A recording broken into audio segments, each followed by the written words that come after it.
People, you must believe me. That's right. There is something dishonest in people that is incapable of human development and civilization. Once you are a zoo, monkey, or baboon, you must live your life in infamy because you are a Nigerian. Yoruba man has spoken. Nigerians are not sincere. As I didn't tell you before. He's a Nigerian, no? He's telling you that their people are not sincere. Did I not tell you before that they are not sincere? You want to know what is insincerity? I will give it to you the way it is. Because the zoo is patently evil. Yes. Nigeria is evil. Do you know how much they stole? 400 billion pounds is in Europe, is in Asia, according to UK group. Russian is the amount of money they steal will start off a tsunami. 400 billion.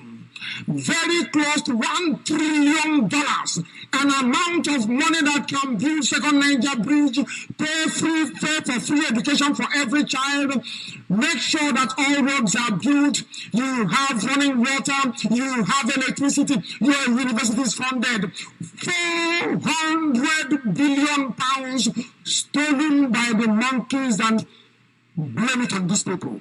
You have 400 billion pounds stashed in 3 continents. Tell you that Nigerians are insincere people, you must believe me. That's right. There is something dishonest in people that is incapable of human development and civilization. Once you are a zoo, monkey, or baboon, you must live your life in infamy because you are a Nigerian. Yoruba man has spoken. Nigerians are not sincere. As I didn't tell you before. He's a Nigerian, no? He's telling you that their people are not sincere. Did I not tell you before that they are not sincere? You want to know what is insincerity? I will give it to you the way it is. Because the zoo is patently evil. Yes. Nigeria is evil. Do you know how much they stole? 400 billion pounds is in Europe, is in Asia, according to UK group. Russian is the amount of money they steal will start off a tsunami. 400 billion. Very close to $1 trillion, an amount of money that can build second Niger bridge, pay for free education for every child, make sure that all roads are built, you have running water, you have electricity, your university is funded. 400 billion pounds stolen by the monkeys, and blame it on these people. You have 400 billion pounds stashed in 3 continents. They are killing Biafrans, all over the place, all over the place. Because we are the people of God, we answer the name of God. That's why they hate us, that's why they hate us. But no man on earth shall stop the kingdom, no, the kingdom of Biafra. That is the kingdom of God. Go to the mountain, go to the valley, go and tell the nation Biafra is coming again. Go to the mountain, go to the valley, go and tell the world Biafra is coming again. To Biafra, we must bring the restoration of Biafra must surely come. To Biafra, no power, no forces, no demon will stop the kingdom of God. No matter how they kill us in the night, kill us in the morning, kill us in the evening, no matter how intimidation they are, nobody will stop us. Biafra must come. Go to the mountain, go to the valley, go and tell the world Biafra is coming again. I be free, the kingdom of God on earth must surely restore. No man can stop it. Go to the mountain, go to the valley, go and tell the people Biafra is coming again. Oh, go to the mountain, go to the valley, go. tell the people Biafra is coming again. IPOB praise. Praise God. I tell the people Biafra is coming again. Lord, we can praise. Praise God. I tell the people Biafra is coming again. That's why they hate us. That's why they hate us. But no man of earth shall stop the kingdom. No man. The kingdom of Biafra. No man. That is the kingdom of God. Go to the mountain, go to the valley, go and tell the nation Biafra is coming again. Go to the mountain, go to the valley, go and tell the world Biafra is coming again. To Biafra, we must bring the restoration of Biafra must surely come. To Biafra, no power, no forces, no demon will stop the kingdom of God. No matter how they kill us in the night, kill us in the morning, kill us in the evening, no matter how intimidation they are, nobody will stop us. Biafra must come. Hey! Go to the mountain, go to the valley, go and tell the world Biafra is coming again. IPOB free, the kingdom of God on earth must surely restore. No man can stop it. Go to the mountain, go to the valley, go and tell the people Biafra is coming again. Oh, go to the mountain, go to the valley, go and tell the people Biafra is coming again. IPOB praise, praise God. I tell the people Biafra is coming again. Lord, we can praise, praise God. The kingdom, no man. The kingdom of Biafra, no man. That is the kingdom of God. Go to the mountain, go to the valley, go and tell the nation Biafra is coming again. Go to the mountain, go to the valley, go and tell the world Biafra is coming again. To Biafra, we must bring the restoration of Biafra must surely come. To Biafra, no power, no forces, no demon will stop the kingdom of God. No matter how they kill us in the night, kill us in the morning, kill us in the evening, no matter how intimidation they are, nobody will stop us. Biafra must come. Hey! Go to the mountain, go to the valley, go and tell the world Biafra is coming again. IPOB free, the kingdom of God on earth must surely restore. No man can stop it. Go to the mountain, go to the valley, go and tell the people Biafra is coming again. Oh, go to the mountain, go to the valley, go and tell the people Biafra is coming again. IPOB praise, praise God. I tell the people Biafra is coming again. Lord, we can praise, praise God. I tell the people Biafra is coming again. To the name of the praise, God.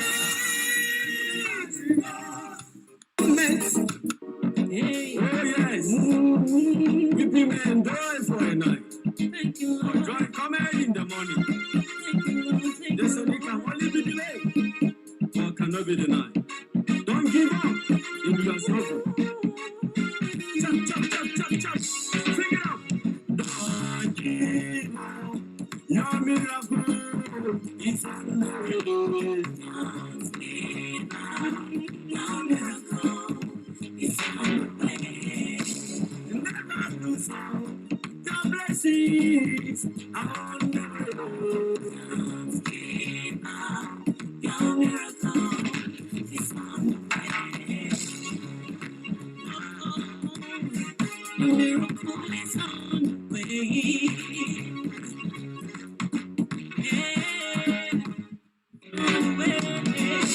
No matter your condition, no matter your challenges, never give up. No matter your situation, no matter the calamity, never give up. He's the God of the last minute miracle. He's the God of the last minute miracle. He's the God of the last minute miracle. He's the God of the last minute miracle. Don't give up. Your miracle is on the way. Don't give up. Your miracle is on the way. Never lose hope. Your blessings are on the way. Don't give up. Your miracle is on the way. Jump, jump, jump, jump, jump, jump, jump, jump.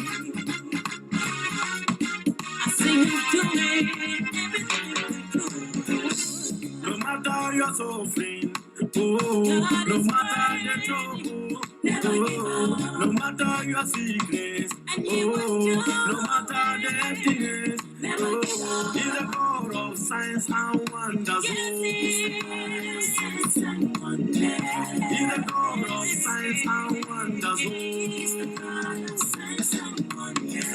Don't give up.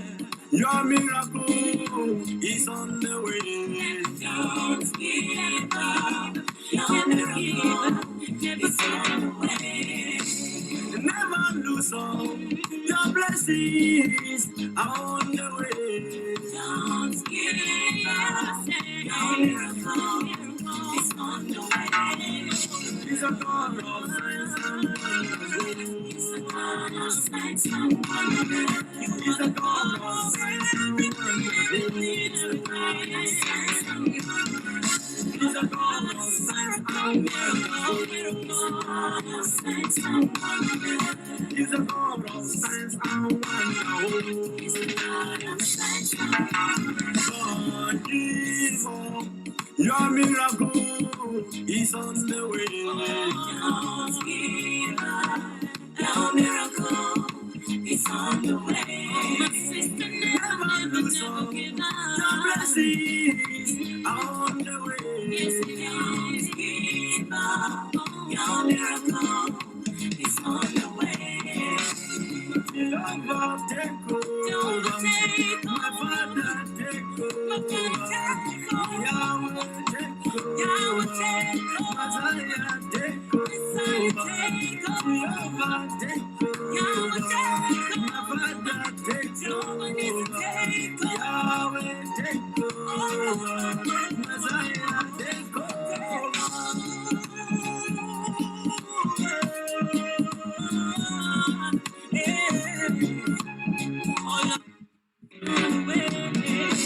No matter your condition, no matter your challenges, never give up. No matter your situation, no matter the calamity, never give up. He's the God of the last minute miracle. He's the God of the last minute miracle.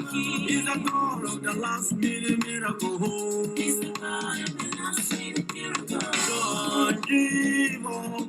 Your miracle is on the way. Don't give up. Your miracle is on the way. Never lose hope. Your blessings are on the way. Don't give up. Your miracle is on the way. Jump, jump, jump, jump, jump, jump, jump, jump.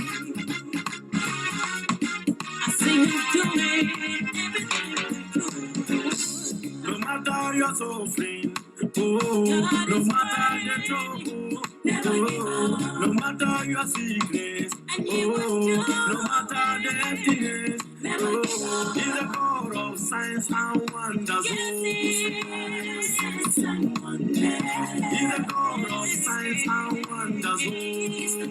of signs and wonders. Don't give up. Your miracle is on the way. Don't give up. Your miracle is on the way. blessings are on the way. Don't give up. Your miracle is on the way. He's a God of signs and wonders. He's a God of signs and wonders. He's a God of signs and wonders. He's a God of signs and wonders. He's a God of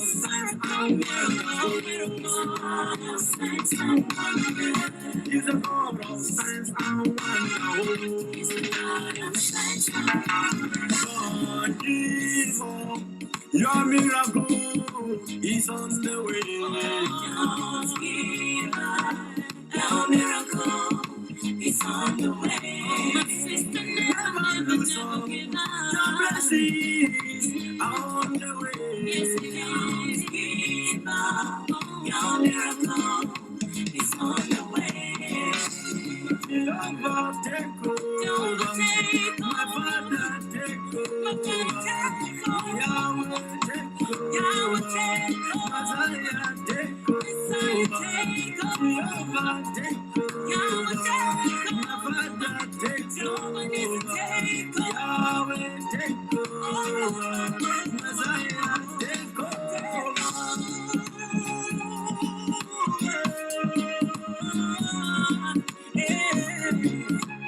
Oh Lord, I need you to take over.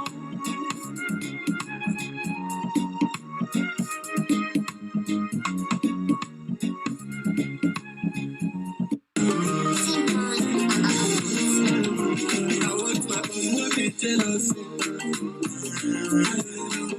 I want my own, no be jealous.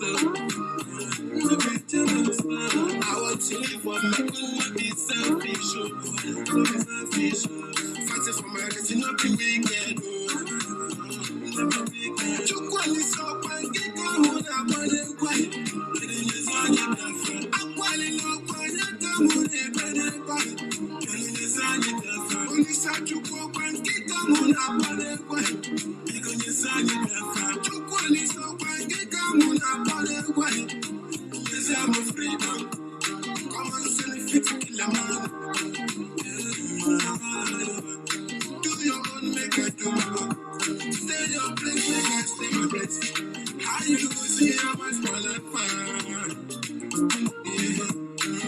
Waiting that I see. I say, waiting my answer. My can't get on the free me up, free me up, free me up, make I do my own. Free me up, free me up, free me up, make I jam my kitchen. Free me up, free me up, free me up, make I do my work. Free me up, free me up, free me up, make I do my thing. I want my own, no be jealous. No be jealous. I want my own, no be jealous. No be jealous. I want to live for my own, no be selfish. Fighting for my rights, no be wicked. Chukwani so kwan kika muna bane kwai. Kiri nizani Biafra. Akwali no kwan yaka mune bane kwai. Kiri nizani Biafra. Unisa chukwu kwan kika muna bane kwai. Kiri nizani Biafra. Chukwani so kwan kika muna bane kwai. Yes, I'm a freedom.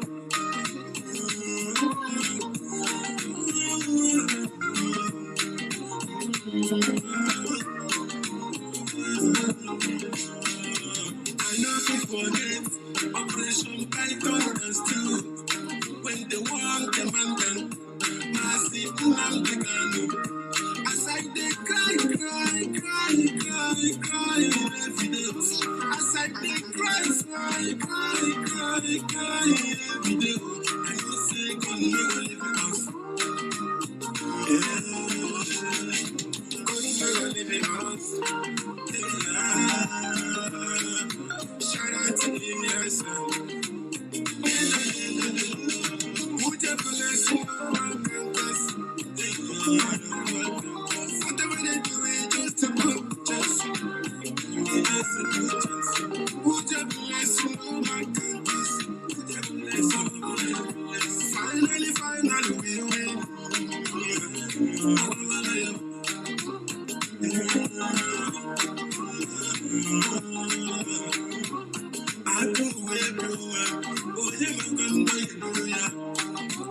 Rest in peace, oh. Rest in peace, oh.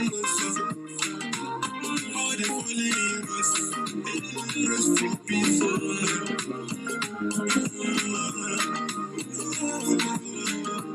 Mazi, afungwana make Mazi, afungwana make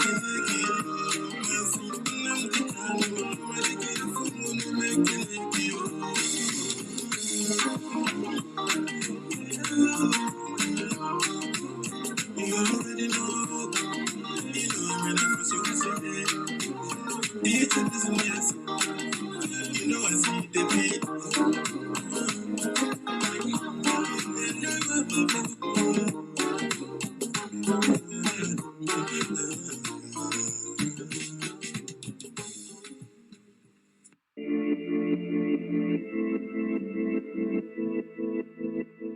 Why you hating a brother?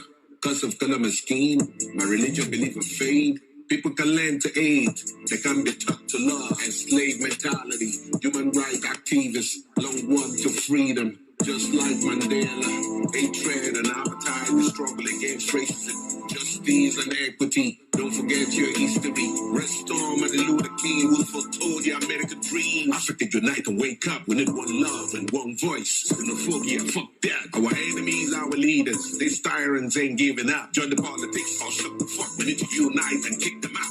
Long live Bobby Wine, show where they are take Bowo, Sean Kuti, Pelu Faz, Gani Adams, freedom fighters, Namde Kanu Pelu Biafra. Which way? Africa.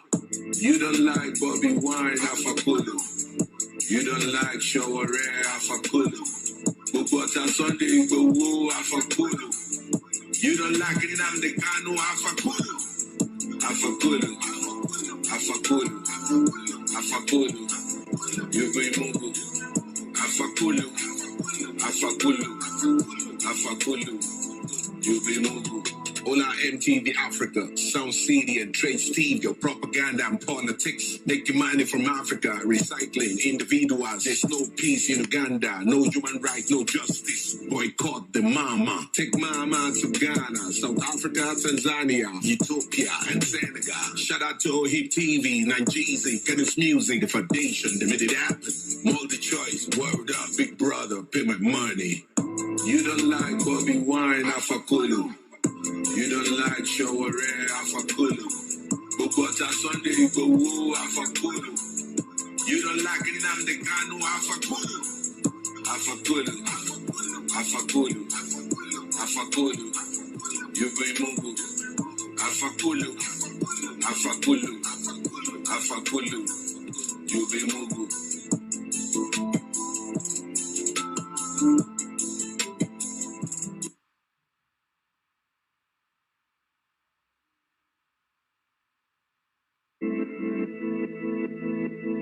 Why you hating a brother? Cause of color scheme, my religion belief in fade. People can learn to aid, they can be taught to love. Enslaved mentality, human rights activists, long walk to freedom. Just like Mandela, Animals will be destroyed. Appetite, we struggle against racism, justice and equity. Don't forget your history. Restore Martin Luther King, who foretold the American dream. Africa unite and wake up. We need one love and one voice. Xenophobia, fuck that. Our enemies, our leaders. These tyrants ain't giving up. Join the politics or shut the fuck. We need to unite and kick them out. Long live Bobby Wine, show where they are take Bowo, Sean Kuti, Pelu Faz, Gani Adams, freedom fighters, Namde Kanu Pelu Biafra. Which way? Africa. You don't like Bobby Wine, Afakulu. You don't like Shaware, Afakulu. Bogota Sunday, Bowo, Afakulu. You don't like Namde Kanu, Afakulu. Afakulu. Afakulu. Afakulu. You bring Mungu. Afakulu, Afakulu, Afakulu, you be Mungu. All our MTV Africa, Sound City and Trade Steve, your propaganda and politics, making money. It's Namdi Kanu. Do you have evidence? Yes, we do. How long does the Kenyan government have to respond? We are filing court, we are serving the other respondents, and then from there we take on. It's not an issue of the Kenyan government responding. It's a judicial matter in court. Indeed, but there are a number of days within which the government needs to respond or can respond. Normally, the court has set standards, and since we have gone to a constitutional court, once we file and we serve, then the court will give us a date, which will be within a very short time, because under the certificate of agency. Certificate of agency meaning? For the matter to be heard as soon as possible. Oh, I get you. The Kenyan government has denied extraditing Nnamdi Kanu to Nigeria. Have you got evidence about it? Yes, we do. We have copies of his British passport. We have a stamp that indeed this gentleman was in Kenya. We also have evidence of his residence and apartment. We also have evidence that he was actually in Nairobi hospital on a particular day, treated by a doctor that we have his names. We also have evidence that on the material day, he went to the airport to meet a friend, and that's when he was arrested. So you're arguing he was basically kidnapped? Definitely he was kidnapped, yes. Kanu is a British national. Why are you not filing the case in the United Kingdom? First of all, that's a very good question. And that's why we are also wondering why the Kenyan government, based on the evidence that we have of his British passport, based also in the inquiries that we have made, that he renounced his Nigerian citizenship, why on earth would the Kenyan government deport a British subject to Nigerian territory? That's what you want them to tell us. Does Kenya have an extradition treaty with Nigeria?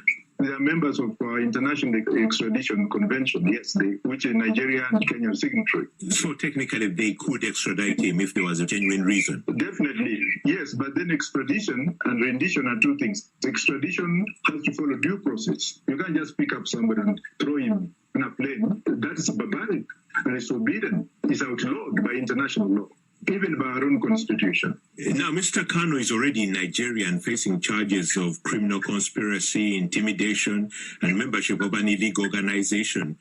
Will this development affect his case, if at all? If they're trying a Nigerian national, certainly. But if they're trying a British national, not at all. That's an abuse of due process for a Nigerian court to try a British citizen who has no connection with Nigeria. Now, are you acting on behalf of Mr. Nnamdi Kanu, or is just your own volition? I've been given instructions by his family in London and his brother in Germany, of which you have affidavits here. Are they in touch with him? How is he? We didn't want to go to that direction because there are other lawyers in Nigeria who could handle that question best. So how long do you think this matter might be resolved? It's up to the courts to put up the dates, and it's up to the respondents to respond to what we have petitioned the court for. So that is an entirely a process that is within the judiciary, and we have no control over it. Professor George Wajakoya speaking from Karen. So apart from the weight loss, nothing again we you see? Before his rendition, Nnamdi Kanu was receiving treatment for a heart condition called heart murmur. And, of course, he has an extreme form of hypertension. His medical report is a matter for public consumption through the facility of the processes we filed in that regard. He was receiving treatment in Texas, United States, back in February this year for that. And when he entered Kenya sometime in May, he also made contact with a hospital in Kenya to treat these conditions. And these conditions persist. And our thesis, our position is that the DSA's facility is, a poster exemplar of what detention facilities in Nigeria are like in terms of inadequacy of medical facilities. I don't believe that DSS facility has the competence or the medical competence to take care of his medical condition, which we consider life-threatening. Okay, now we don't finish for his appearance. Many Nigerians want to know what happened inside the court during the trial. Even doctor people, journalists, we're supposed to bring that information. They don't allow some of them enter inside the court. So you fit tell us what happened for inside the courtroom before and after Nnamdi Kanu pleaded not guilty? What happened was that, it took a little while before they brought him inside. So when they brought him inside, it wasn't in chains. If you recall, on 29 June 2021, when they presented him subsequent to the rendition, He was in chains, he was in manacles, and that's unconstitutional. You shouldn't be doing that to suspects. Nigerian constitution says you shouldn't. The Supreme Court of Nigeria said you shouldn't. So they, well, anyway, on 21st October, they didn't. So he wasn't in manacles, he wasn't in handcuffs.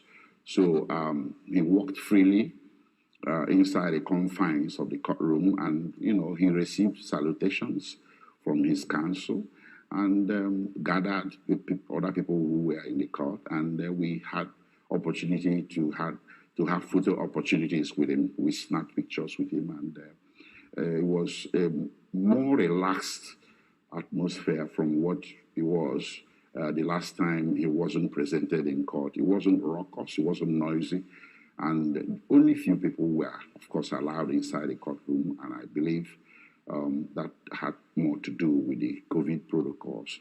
Of course, you know, the prosecution made a presentment of the amended charges. If you recall, they had amended these charges a few days to the hearing, and again, they did another amendment, which I considered more of sua sponte on the spot. And of course, there was no opportunity that the defense has. I don't think we were given sufficient opportunity to go home and study these charges to see how our client would respond to them. But again, the judge wanted a plea to be taken, and that's exactly what happened. So a plea was taken, and I don't think that has prejudiced the challenges, the constitutional challenges we have to these charges, which will come up on the 10th of November. Okay, on Friday, the Attorney General of the Federation, the Minister of Defense, he held a press conference on Friday, and he too had been there. He read plenty things where Nnamdi Kanu and the IPOB do. Some of the things where he talk, he say, in some accounts for Nnamdi Kanu, saying instigate violent attacks for democratic institutions like correctional centers, police stations, INEC offices, and others between October 2020 and June 2021.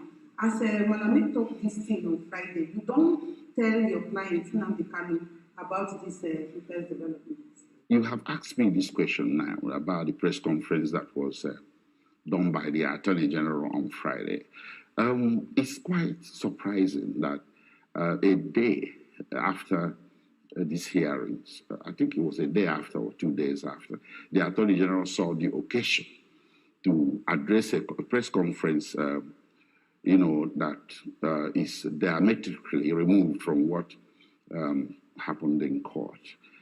You see, Attorney General should be reminded that, despite his duality of role under Nigerian Constitution, he's also the Attorney General of everybody. His job is not regime protection. His job is to uphold the law and see that justice is done to every Nigerian citizen, and even foreigners who happen to find themselves in Nigeria. What he appears to be saying on Friday is akin to saying that the witch cried at night and the baby died in the morning. Therefore, the witch killed the baby. You see, he read off all these allegations without substance. He never presented any evidence. And we have this particular one concerning the NSAS protest. We had commissions of inquiry across the country, particularly in Lagos, and I think they had one in Imo State as well that I know personally about. And there was nothing from any of these commissions of inquiry that returned an indictment of Mazi Nnamdi Kanu or IPOB in the aftermath of the NSAS protest. So that accusation was made in bad faith, and it's intended to poison the minds of the public and also to prejudice the mind of the court as well. It's a highly prejudicial interview, and we are studying the contents to see whether there is going to be any legal reactions that should come from our side. Okay, we never finished with the accusation where Malami Nafo Nnamdi Kanu said. He also told say on 21st October 2020, your clients do online calling radio program for when using Radio Biafra to instigate IPOB members and end such. Wait, listen, I understand the question. You see, this matter is sub judice. I want to break it down. No, I can't allow us to go into an excursion of what is before a competent court of law in Nigeria. If the Attorney General doesn't want to keep to the rules of sub judice, this is a matter before the court.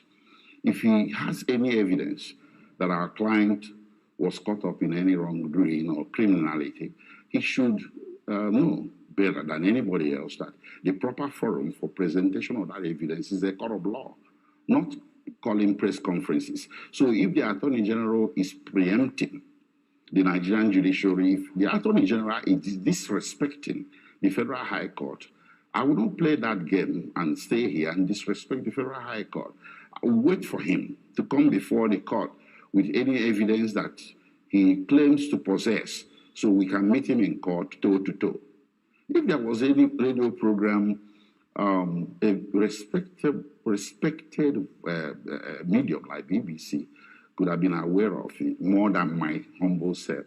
So if the Attorney General monitored any radio program, I think there was something about a radio program that was monitored in Enugu, not in Abuja. And you begin to wonder, what is Mazi doing facing a Federal High Court in Abuja? He should be facing a Federal High Court in Enugu. So there are just so many issues here bordering on prosecutorial misconducts of the extreme degree, and these things will be ventilated better within the confines of where we have the privilege of ventilating these things, which is the courtroom. I should not be seen to be subjecting or succumbing to these antics by the Attorney General of subjecting Mazi to a media trial. You said the press conference was on Friday. Today is Saturday. So I'm telling you, we are studying the contents of the press conference to see whether it is necessary for us as lawyers to join issues with him in the media or to wait for him in open court. Well, that brings me to the constitutional action that I brought on behalf of Mazi before the High Court of Abia State. That action, as you all know, is called Fundamental Rights Action. And the same Attorney General has filed an application before the High Court of Abia State requesting for extension of time to respond. So why did he now turn around, instead of responding to the suit that I filed in Abia State or filing whatever he has before the High Court in Abuja? Now he turns around to come before the media to be spewing out all these accusations that lack substance and material evidence. So that is the question. The question, again, I'll repeat, is if the Attorney General has something that he believes to be cogent and material, he has a forum where he should present those things, and that forum is not before the Nigerian public, but before the courts of the land, which are now considering the various processes that are ongoing before them. You were responding to the accusation by the Federal Federation when you talk, say, Nnamdi Kanu provoke IPOB members and ESM members to carry out the killings of APC chieftain Inaugural and the husband to late Didi of Nafta, daughter Mr. Chika, say, now him now instigates IPOB and ESM members to carry out those things. How do you react? Well, regarding these accusations by the Attorney General that Mazi instigated a certain killings, including that of Dr. Akunyili and the APC chieftain and the others, the unrest that we have in Anambra State at this point in time, that's what I think he's referring to. I am here to tell you that we have charges in open court. The Attorney General have filed charges that don't contain these allegations. So I think the best place to address these allegations, or if he has any evidence, is the courtroom before the Federal High Court. Coming to the Nigerian public to begin to adduce new allegations that are different from what is before the court, I think is improper. Now maybe talk about anything concerning this and the Anambra elections. The elections will happen November 6th. So what do you think about the democratic dispensation of your clients as it relates to the November 6th election for Anambra State? Well, you see, there are more important issues in Nigeria than elections. Elections can come and go, but those issues will remain. The issues are clear that a lot of people who are Nigerians are no longer happy being Nigerians. It doesn't make them unpatriotic. It doesn't make them criminal. One of the ways citizens express their unhappiness with the system or with how their country is going is by engaging in agitations. And my clients happen to be engaged in agitation. And that agitation is informed by their right to self-determination, which is not a crime. I don't think criminalizing the demand of a people, of millions of people. You see, this is beyond the IPOB. The restiveness in this country is also rampant in the western part of the country. And parts of the north are also restive. I'm not talking about the terrorists in the north, but several restiveness. So it indicates an overall unhappiness that is coming from vast majority of Nigerians with the way things are, with the way the system is structured. And that is something that does not deserve a bullet. It does not deserve prosecution, which is now turning to be a persecution. What it deserves is dialogue, civil engagement, constructive engagement. That's the only way you get to the position where everybody will be comfortable with an arrangement for a new Nigeria that would ensure equity and social justice for all. If somebody is saying, I want out, I don't want to be a Nigerian anymore, he's not committing any crime. And that is why you see this slew of nations around the world being very understanding of the matter and offering political asylum to members of IPOB. Number one is Britain. You see, if what IPOB is doing is illegal, is criminal, why would a major power like United Kingdom consider that IPOB members are entitled to asylum in UK? You see, the basic requirement for asylum all over the world is guided by this. Anybody that possesses a well-founded fear of persecution simply because he possesses, he subscribes to a political opinion the government of the day is wishing to suppress by means of punishment of some sort, that qualifies you for protection, for refugee status, for asylum status. IPOB members have been found across the world as a people that possess a legitimate political opinion, which is self-determination, that the government of the day is wishing to suppress by means of punishment of some sort. That is what we are dealing here. It's bigger than any election. And anybody that is asking you for a referendum is conducting himself within the framework of the law. He's not asking for war. You shouldn't face him with war. A referendum is a civil demand, and it had produced very good results in the past. Within the Federation of Nigeria itself, it was a referendum that created the fourth region of Midwest.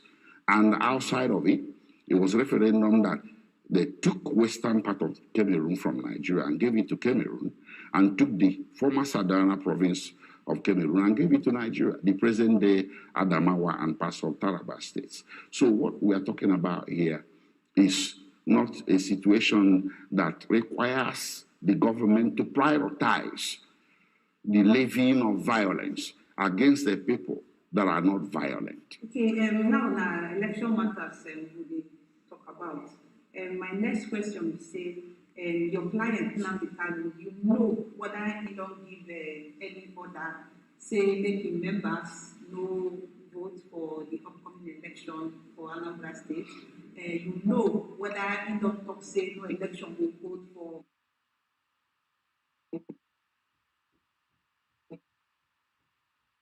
the southeastern region. I can tell you on good authority that what concerns Nnamdi Kanu at this point in time is this question. The question is that the prosecutor, the Federal Republic of Nigeria, has lost her jurisdiction, her authority to try him in court because of the extraordinary rendition This is what he's confronting right now.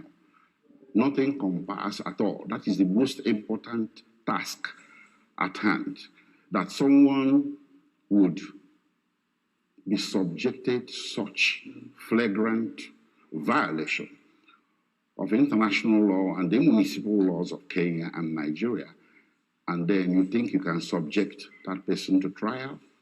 No, you can't. This is what concerns my client Nnamdi Kanu at this point, and that's what we are dealing with.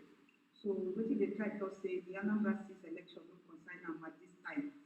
What I'm trying to say is that the matter of the moment that the Nigerian public should concern itself about is what happened to him. If it's not important, I don't see why a very strong, advanced, powerful nation like United States should be filing something in Nigeria requesting for extradition of Abba Kyari to United States to answer to some criminal allegations. If that's not important, all they needed to have done is to come to Nigeria and rendition him by force. So this is a very important subject that I think Nigerian public should advert its minds to. And the second one I want to point to is the what I have seen as the reluctance of the British government to exact her diplomatic influence over this matter. Nnamdi Kanu is a dual citizen. At the very best, he's a dual citizen. As the very worst, he had publicly renounced his Nigerian citizenship. But let us assume, for purposes of this conversation, that he's a dual citizen of Nigeria and Britain. That does not justify Nigeria renditioning him in this way. Britain wouldn't have renditioned him as well. Britain has a public policy against extraordinary rendition that dates back to 1984, when Nigeria attempted to rendition Omar Diko. It didn't succeed, but it drew countervailing and strong diplomatic responses from Britain. Britain cut diplomatic relations with Nigeria for 2 years. They arrested 17 persons, convicted 4, who served between 6 to 8 years imprisonment in UK, and they were subsequently deported. And the Nigerian aircraft that was going to be the vessel for the rendition, was interdicted in Britain. So that sort of response is what we expect could have occurred in this situation of Nnamdi Kanu. Whether it's going to occur, I don't know. I don't know what they are doing, covertly or otherwise. But we haven't seen any strong actions by the British government towards the direction of protecting the rights of their citizen, Mazi Nnamdi Kanu. The allegations still they say the sponsors of Nnamdi Kanu and IPOB, then some day Nigeria, some day abroad. How you would take react to this story where you fly up and down? Well, talking about sponsors, I think all sponsors should be named. They should start by naming the sponsors of Boko Haram. From even before the present government came to power, the sponsors of Boko Haram were well known to government. They said it themselves, even recently, that they know the sponsors of Boko Haram. Why are they not naming them? So let us have a situation where you name sponsors of everything. You don't just make a wide allegation of sponsors without naming names. Name names. Yeah, people where their business don't scatter, they don't lose money because of all the kata will happen for Southeast region and even Nigeria at large. And putting your client in the can get with their business. You see, what is going on here, which I don't want the media to be hoodwinked into playing a part, is this trial by ordeal. Nnamdi Kanu here, Nnamdi Kanu there. What about ISWAP, Islamic State in West African Peninsula, that now possesses a weapon that threatens civil aviation in this country? There have been media reports recently, credible media reports, that Nigerian security or Nigerian government had to pay certain humongous amount of money to retrieve a projectile or some kind of a missile possessed by the terrorists that could down any civil aircraft in this country, including that of the president. And we're here thinking Nnamdi Kanu is the problem of this country. Nnamdi Kanu is the solution to the problems of this country. I can tell you that of good authority. Anybody that listens to him very well and keeps an open mind will be seeing him spewing solutions, not problems. The problems of this country are bigger than what we are talking about. So making him the poster boy for all the problems of the country is the most unfortunate thing that has happened in recent times. It is trial by ordeal. If you want to solve the problem of this country, you start from the head. The fish rots from the head, and we know where the head of this country lies. Then when you get past that, you go to the real terrorists, Boko Haram, ISWAP, the militants, which the entire world have gathered together and declared the terrorists. How can Nigeria be isolated in her declaration of IPOB as a terrorist organization and no single nation in the world has fallen in line to do the same thing?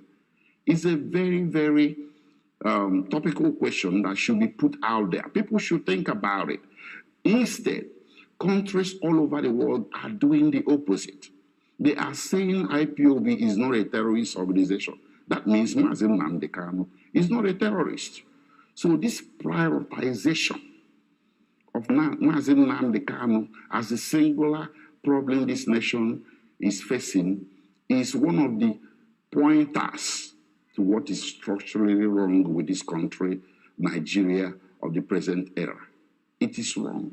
It shouldn't happen. So if you be Nnamdi Kanu, you know there, but we see you now as Nnamdi Kanu mouthpiece, waiting you go tell Nigerians we don't suffer one loss for the other. How you go take comfort them? Well, the comfort is given to Nigerians is very simple. Tell your government to listen to voice of reason. That's how he puts it. And that voice of reason is to conduct a referendum. That's what he's been saying all along. Nothing else. And that very position he has taken root, not only in Igbo land, in Southeast. It has supporters, millions of supporters across South. And it's also garnering supporters in middle Nigeria and even up in the north. Nnamdi Kanu is the voice of the downtrodden. Anybody, in fact, he represents, the voice of justice. So if you listen to him and as a government and keep an open mind, what he is saying really is not something that should threaten the state.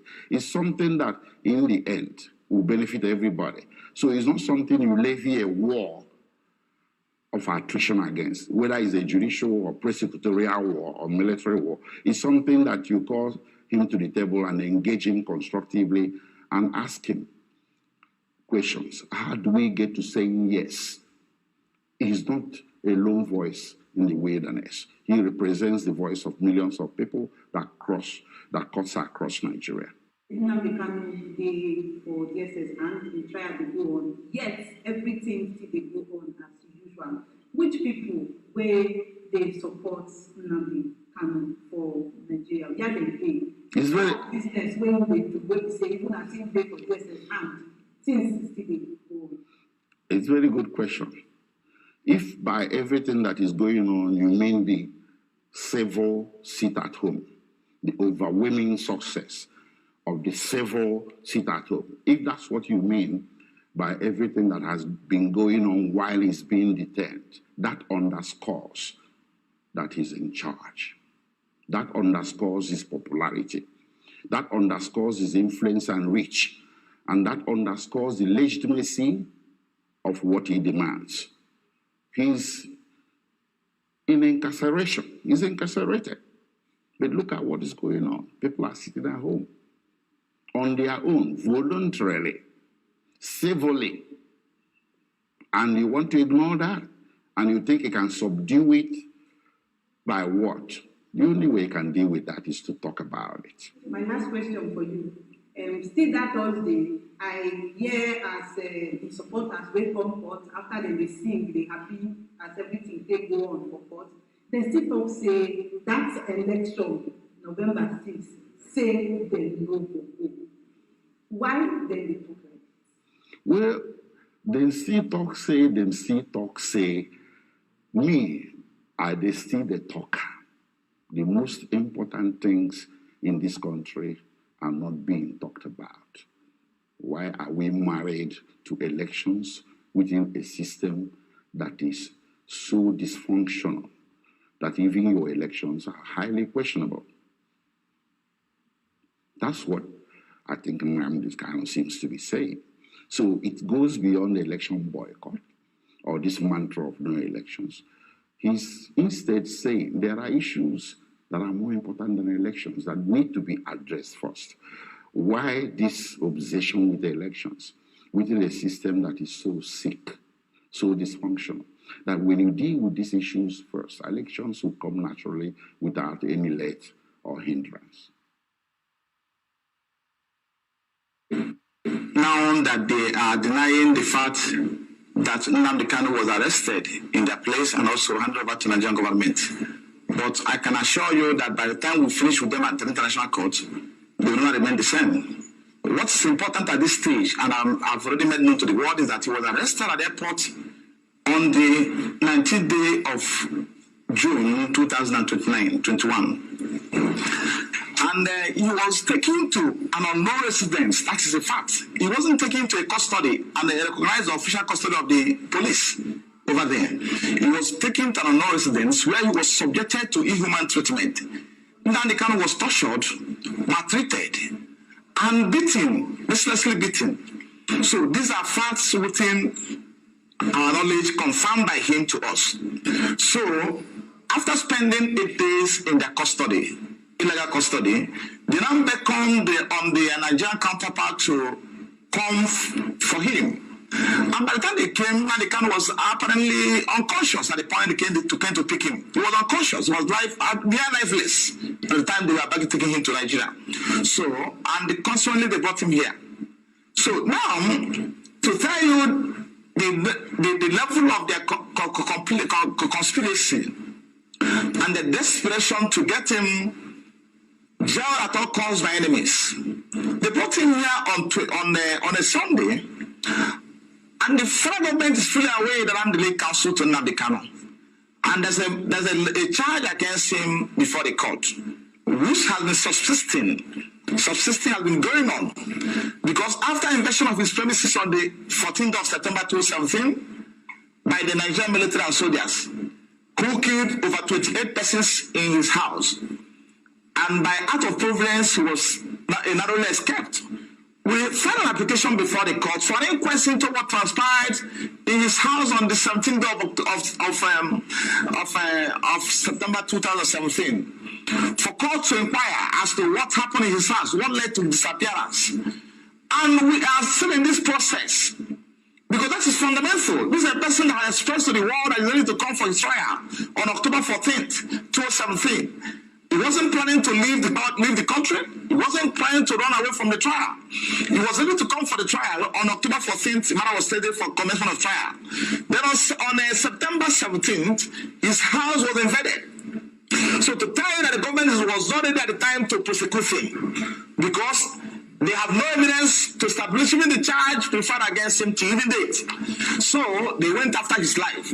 Now it's compelling on the part of the court to inquire what happened to this person I granted bail. What led to his disappearance? Then, surprisingly, on the 28th day of March 2019, when the matter came up for shorties to show cause why they will not be committed for consent, why they were unable to produce Nnamdi Kanu. That was the proceedings of that day. The court gave an order invoking his bail. Then we said no, because the court should be bound by his records. We said no, and we filed an application to get order vacated.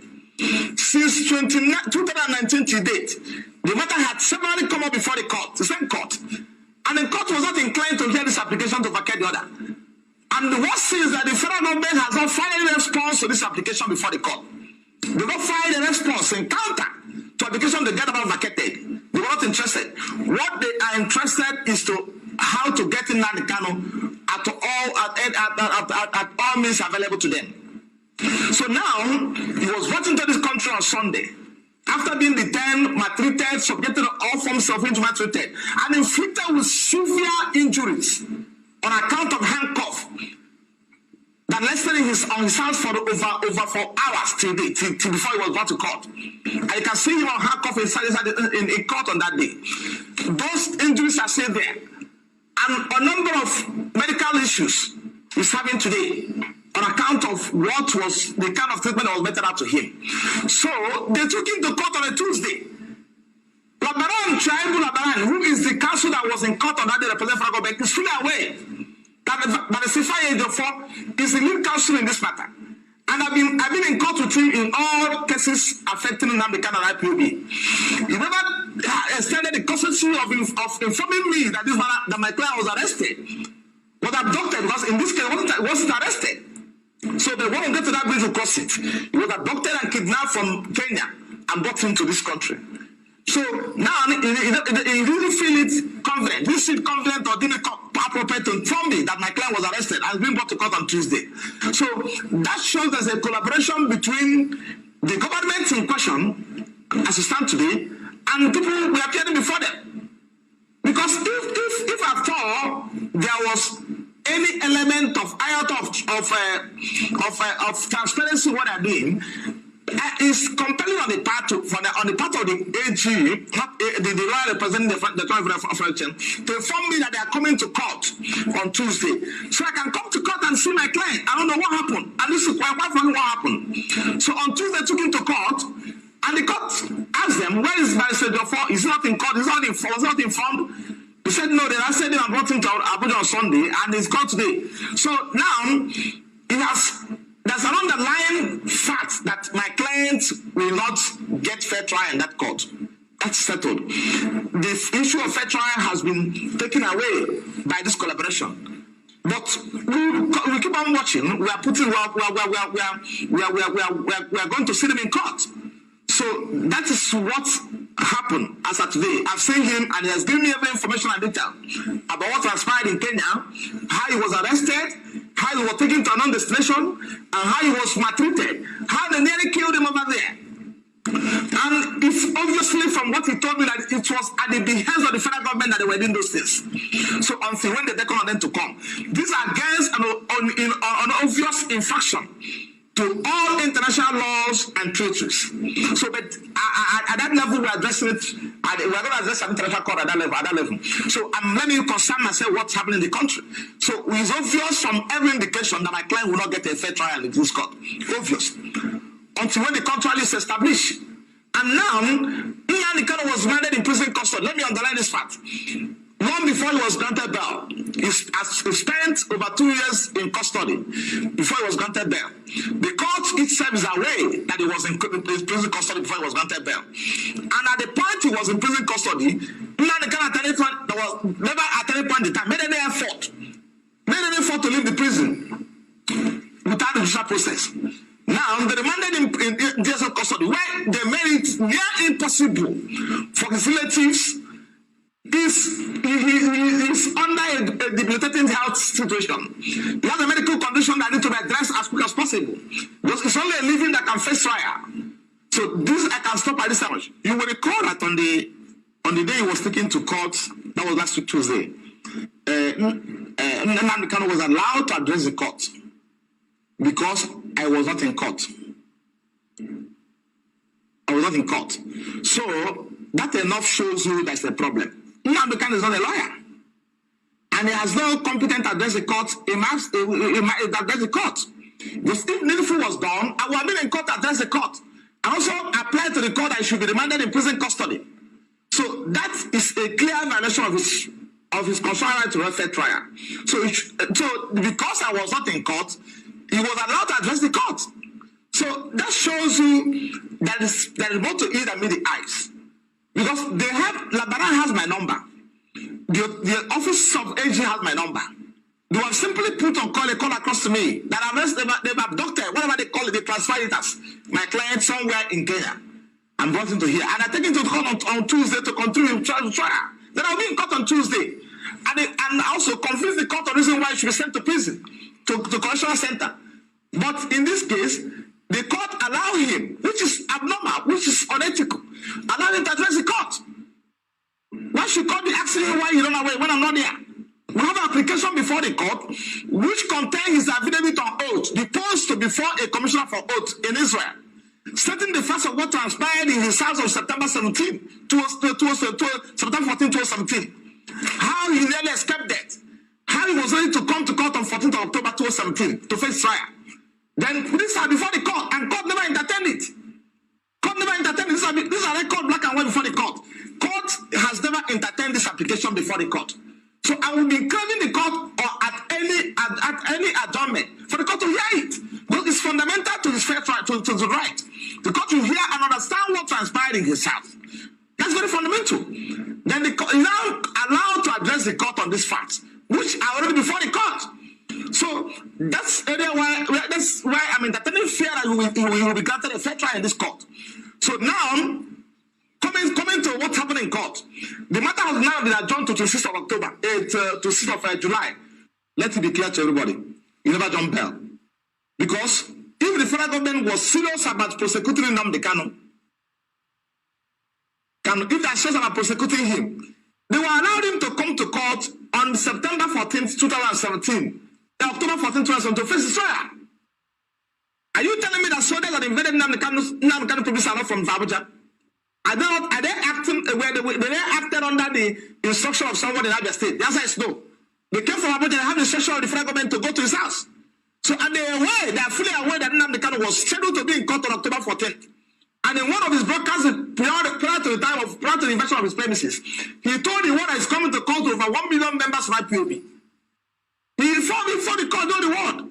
So when they allow him, if I have any case against him, to come to the court on October 14th, probably at the end of the proceedings, they will arrest him.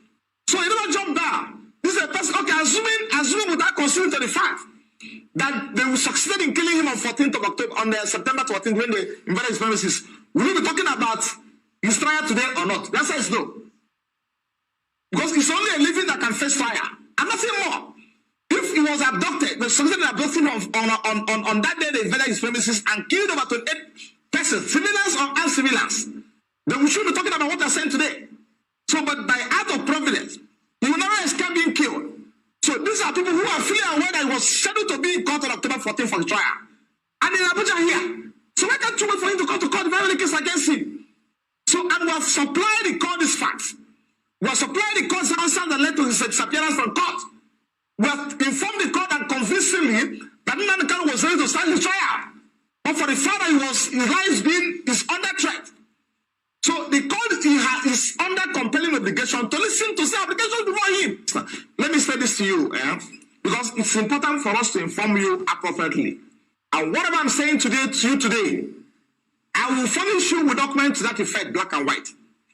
Before the date slated for his trial, the federal government, acting to the Attorney General of Federation, filed an application to vacate his bail, to vacate his bail, right? On the premise that he has violated his bail condition. This application was filed in black and white and served on me. And I responded to that application because it's a matter for court to decide. We cannot at this stage, at that point in time, or probably during that period, determine when Nnamdi Kanu violates his bail condition or not. And also, I want you to appreciate the fact that I also filed an application to validate their bail condition before they file their own. So this is a pending application before the court. The court for court to hear my application to validate his bail condition, hear the one filed by the federal government that he has violated the bail condition, and also hear the one I filed in reply to what federal government filed, stating that Nnamdi Kanu never violated his bail condition. So they're supposed to hear those applications because it's under a duty to hear the application and make decisions in the course of this discourse. First of all, there was a clear collaboration between the Kenyan government and Nigerian government. I'm happy now that they are denying the fact that Nnamdi Kanu was arrested in their place and also handed over to Nigerian government. But I can assure you that by the time we finish with them at the international court, they will not remain the same. What's important at this stage, and I've already made known to the world, is that he was arrested at the airport on the... Onye buru Nnamdi nọ na be ha ogbo yebu Nwachukwu ogbo yebu onye ga-eri ya ogbo yebu onye hụrụ Nnamdi nọ na be ha ogbo yebu Oh boy, boya geri yao. Oh boy, boya geri yao. Boya boya geri yao. Ase moya geri yao. Ase moya geri yao. Ase moya geri yao. Ase moya geri yao. Uchi boya geri yao. Ase moya geri yao. Oye bubana yao. Ase moya bubana yao. Ase moya bubana yao. Ase moya bubana yao. Asimo yageri yao. Yageri yao. Una mode po wachuku. Asimo yageri yao. Oye bude wachuku. Oye bude wachuku. Una mode po wande. Una mode po wande. Oh yageri yao. Yageri yao.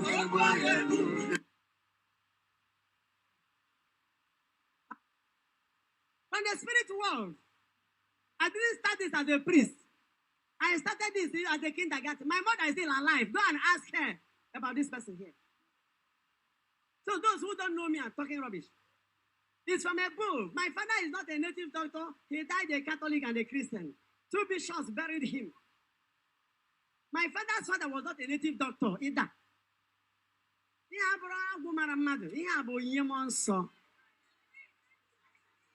Amen. So, on the issue of this Nnamdi Kanu, listen, what I'm saying now, I know it's going viral. Nnamdi Kanu is a delicate material. Let the federal government handle him with care. There is a kind of bone that you may mistakenly swallow. You have to be careful in bringing it out or in sending it down. No, no problem. If you want to swallow it, problem. If you want to vomit it, wahala. That is Nnamdi Kanu for you.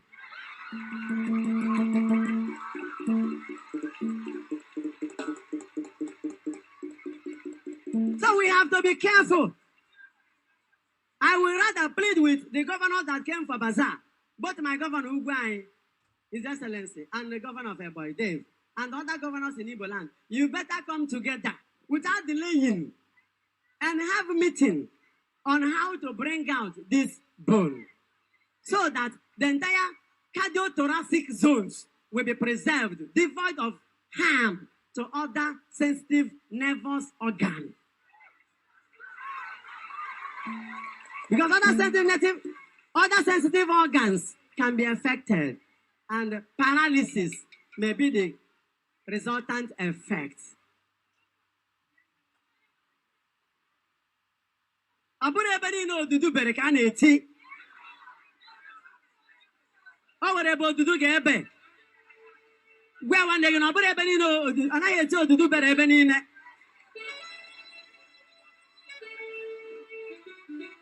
Maka were ebe ị ga-eti imebie ihe.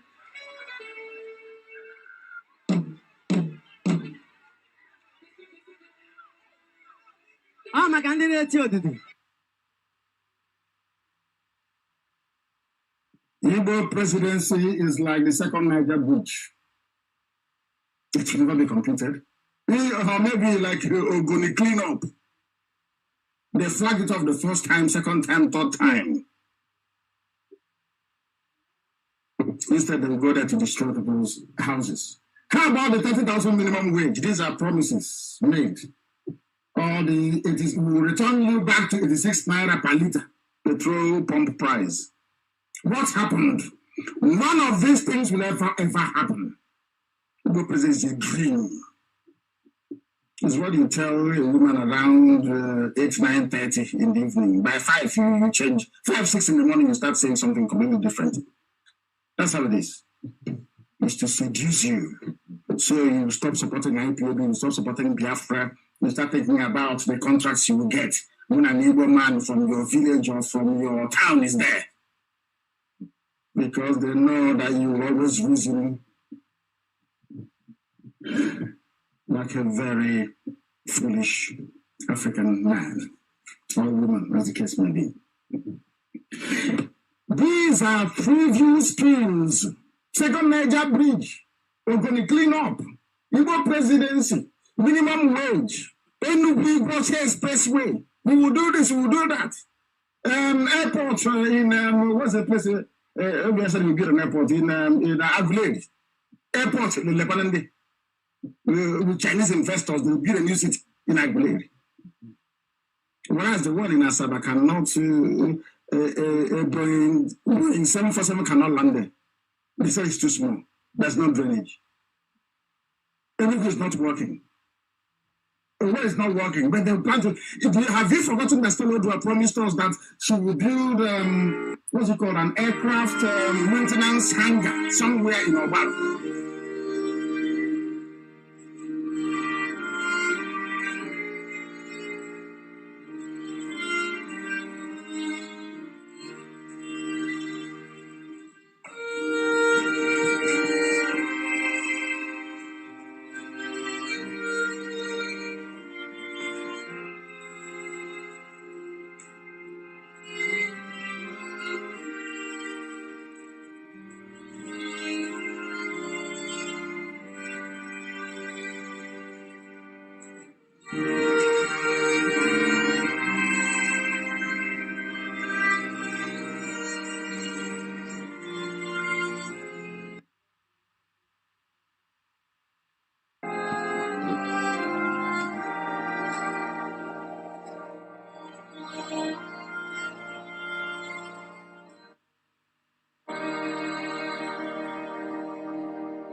Good morning, good afternoon, good evening, and good night, great Biafrans and lovers of freedom.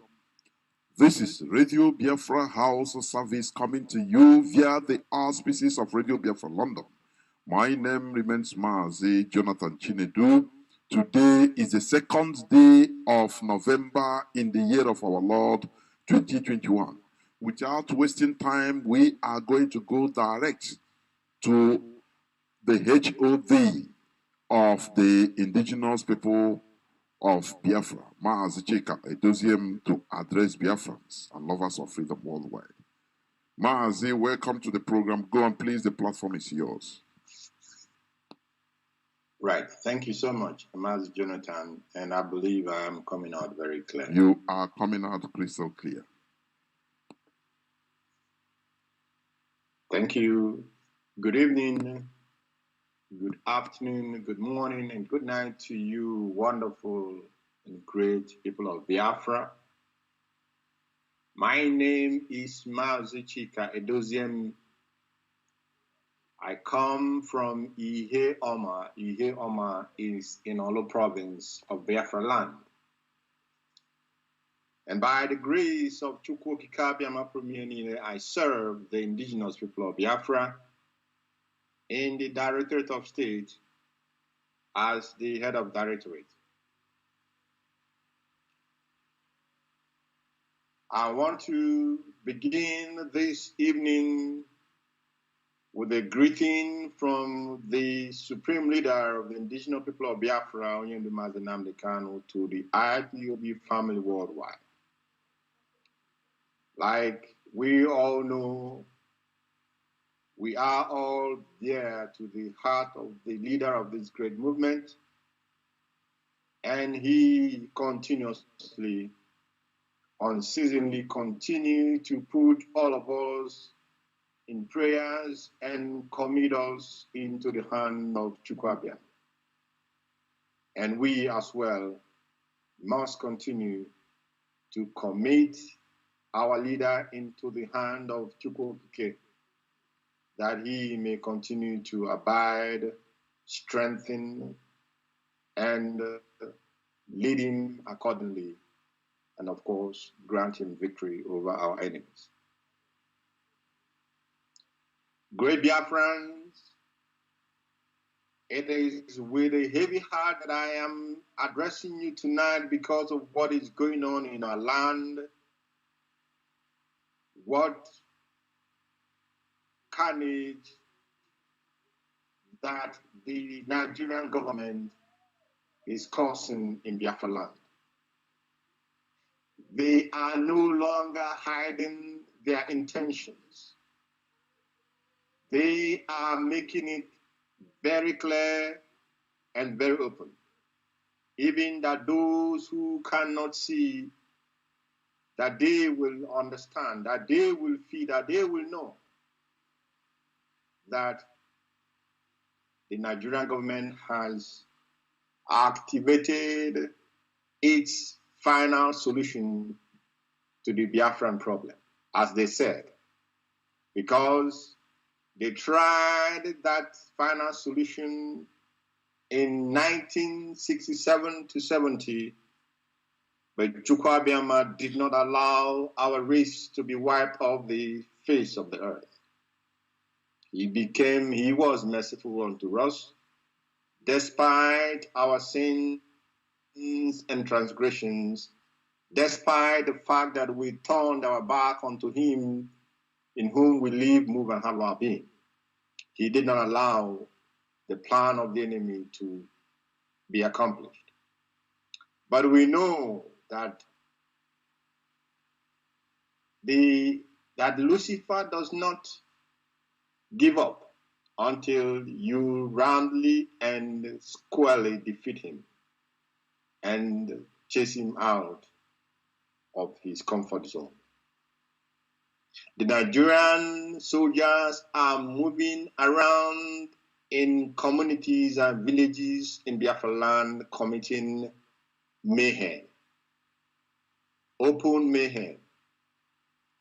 They have not seen any ESN to fight with, because this arm of IPOB, they are not on the streets. They are in the bushes, making sure that our bushes and our farmlands are safe for our mothers to farm, for our fathers to farm, for our sisters and our daughters to go to the farm. Now, out of disappointment, because they brought in all the equipment that they will use to levy war upon us, they did not find any opposition in the form of ESN. Now they have turned their guns upon our women and our children. They have turned their guns upon our youths, upon our elders. They are going from village to village. It was in Anambra yesterday. Today it was in Enugu State. The day before it was in Ebonyi State.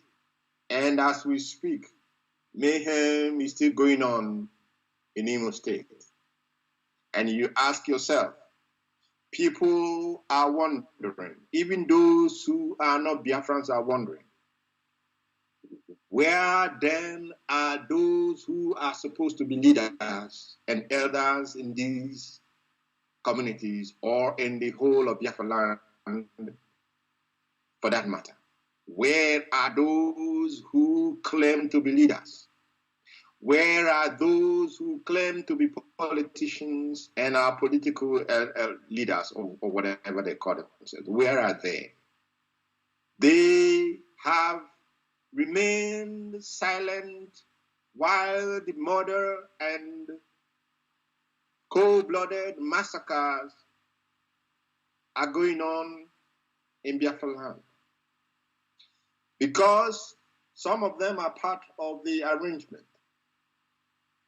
The Nigerian army, the Nigerian government, they are the people who put up the unknown government and all the other armed groups that are causing unimaginable mayhem in Anambra State, that caused mayhem in Imo State, that caused mayhem in Enugu State and Ebonyi State, and every other part of Biafraland for that matter. The Nigerian DSS, the Nigerian police, the Nigerian army, they recruit these people because they want to create an environment of chaos and anarchy in our land. Their ultimate goal is to tell the world that they are killing terrorists. Because if you remember their what is it called? The special advisor to the president, Garba Shehu, said that they are working hard, very hard, to have IPOB designated as terrorist movement by foreign nations that are very sympathetic to them. They are working hard to tarnish the very good image of the indigenous people of Biafra led by our leader, Mazi. This explains the siege of our land.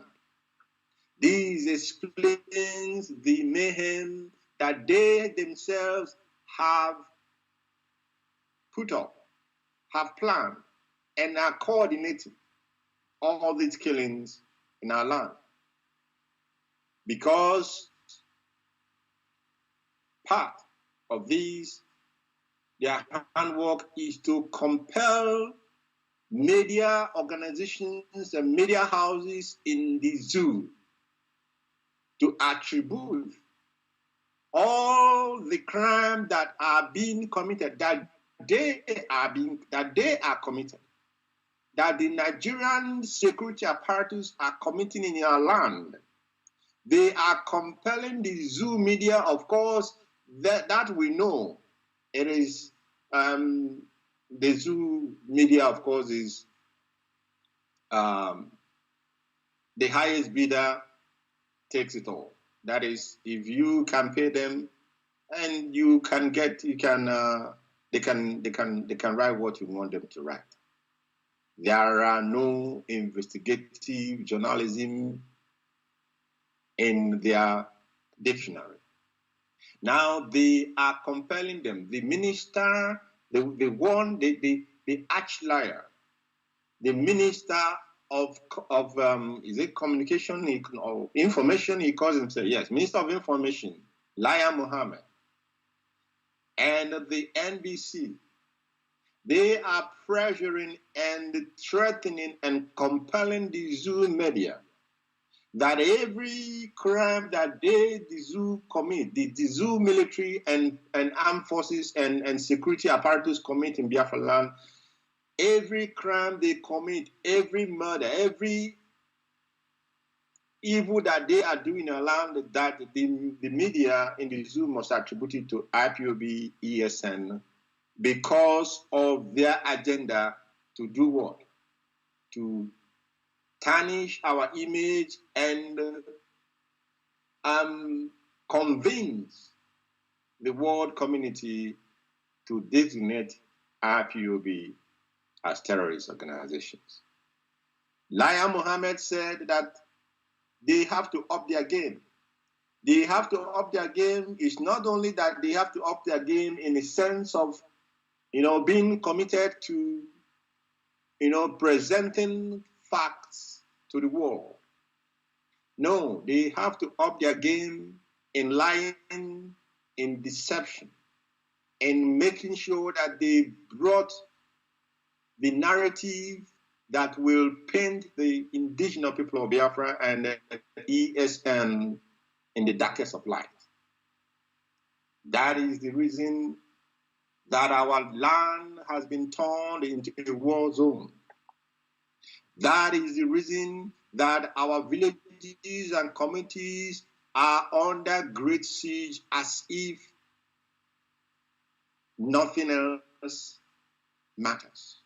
There are videos being circulated all over the place of these murderers, terrorists, ex-Boko Haram and ex-ISWAP members, terrorists, who the zoo have recruited into their army for the specific reason of shipping them down to Biafraland and use them to commit all the atrocities that they are committing at this very moment. Our people must know that this is the final battle. Our people must understand that there cannot be any retreat on our side. They must understand that any contemplation of a retreat is like you have signed your death warrant. You have agreed that your race must or should be emasculated, that your race will be annihilated. Our people must understand that any difficulty or any sacrifices that we are making today, tomorrow, or that we already made in the past, that this very moment that we have found ourselves, we are required to tighten our belt and make sure that we are not distracted in any manner, shape, or form. They will come with different stories and different news or whatever they may think is newsworthy. But these things are to distract you, to, make the atrocity that they are committing in our land to be on a lower scale. They will introduce stories in the papers in order for them to ensure or to try to see if they can relegate the point or the fact that our leader is being illegally incarcerated and that our leader was renditioned and that they are holding him still in their DSSS dungeon. But we must not allow this to happen. We must not allow that the zoo shall be the one who will be,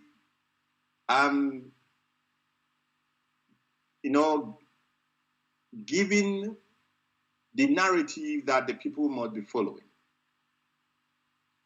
Our media warriors, you must tighten your belt because this is the last battle. This is the time where all of us must do that for which we have been called for this very moment. I have a message for the Fulani Caliphate. And that message is a very simple one. Release the leader of the indigenous people of Biafra, Mazi Nnamdi Kanu, unconditionally.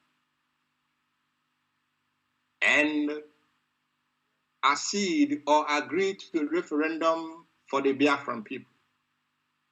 This is the message I'm giving the Fulani Caliphate, because they are the real Fulani leaders and not the cabal in Ashurok. The real Fulani leaders in the zoo must compare the cabal at the presidency or whatever they call themselves to release Onyendu now. They have no choice. They must release him now.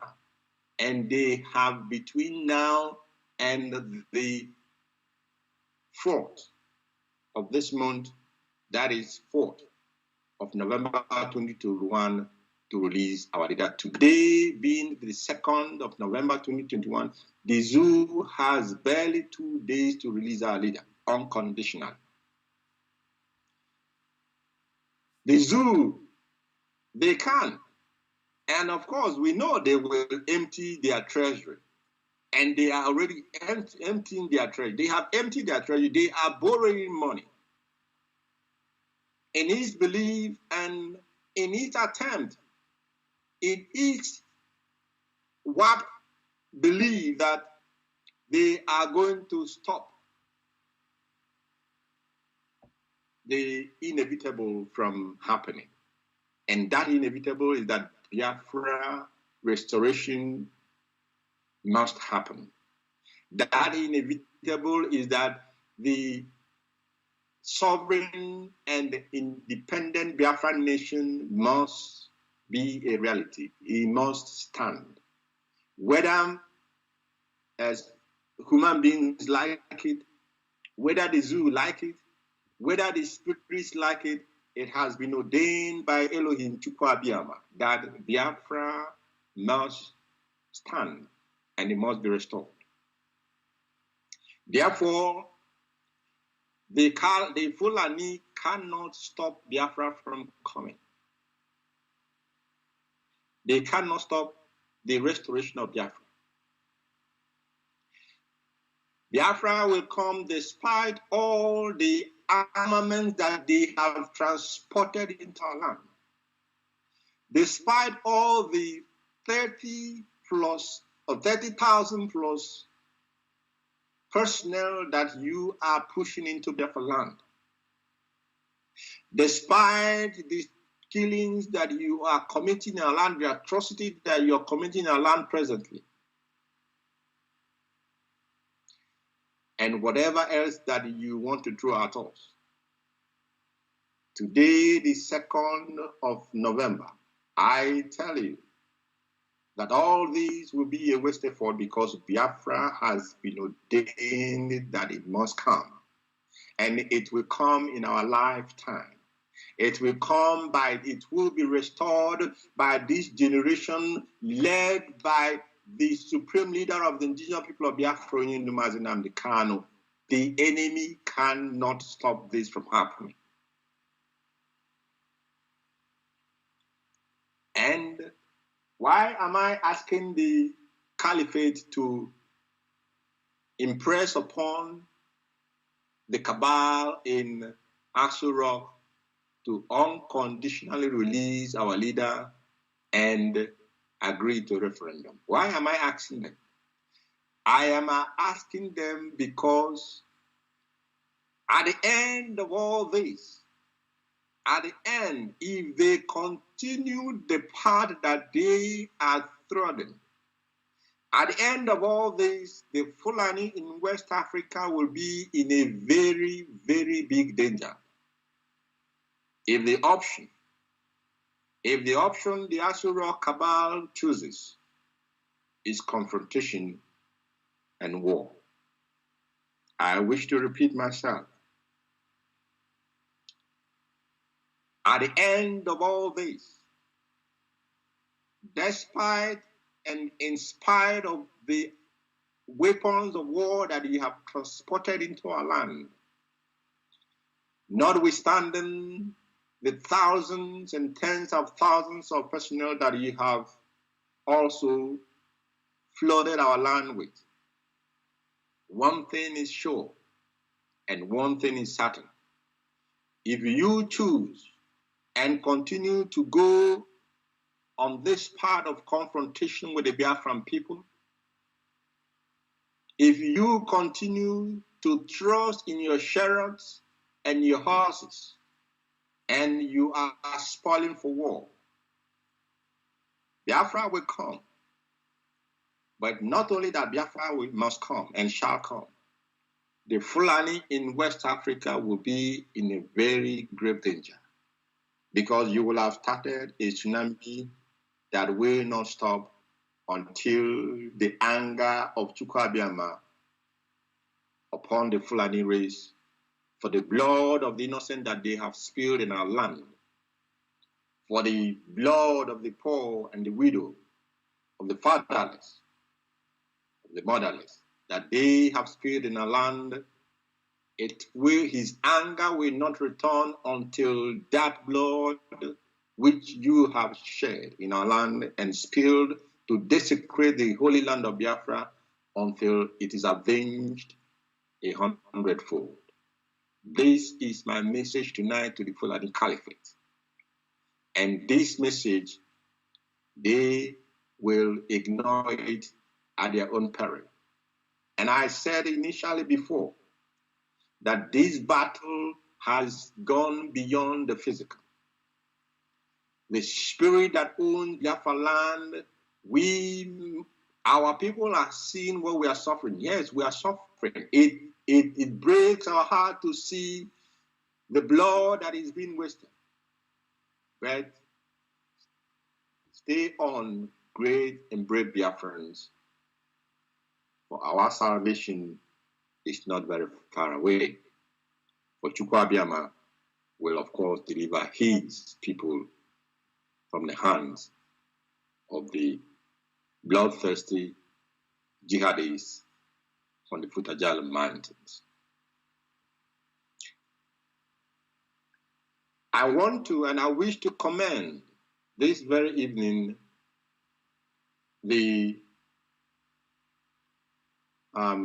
our Council of Traditional Rulers, the custodians of our customs and culture. I want to commend them, and I want to commend as well the council or the clergy as well, comprising the bishops and the archbishops, who had a joint communique with our traditional rulers, and who spoke for the very first time as fathers and elders whose children are going through untold hardship. They have spoken, or they spoke as fathers who have seen the suffering of their children and who can no longer simply ignore or keep quiet. I wish to commend them, and I also want to urge them to continue in that path, because it is with their outspoken comments and their outspoken concern that will, of course, tell the outside world that indeed there are still elders in this land or in this part of the world. I wish to commend them, and I urge them to continue in that path, because they as well have a part to play. It's not just the youths that are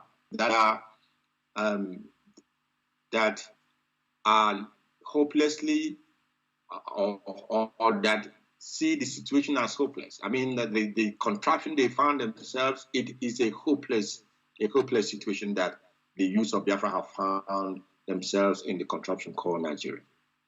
Our elders must understand that what the youths are fighting for is for their own benefit as well. If they, as our elders, cannot come on the street, we are not even asking them to come on the street. Of course, we are not asking them to to be physically take physical part as the youth will, but their moral support can, of course, do a lot of good to these very youth, committed youth, who are doing what they have been called to do, to safeguard our land, and of course, to ensure that our land is not overrun by the enemy.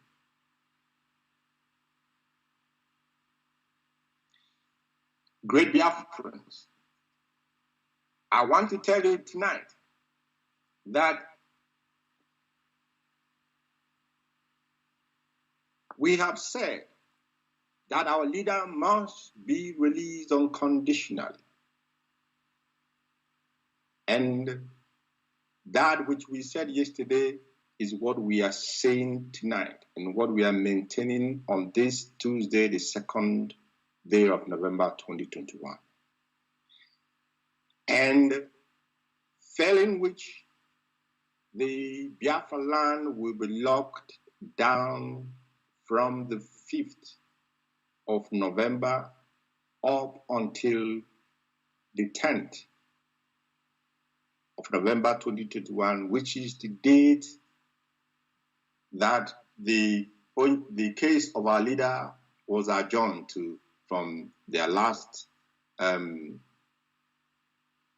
clownish, court process or court proceedings that they had on the 21st.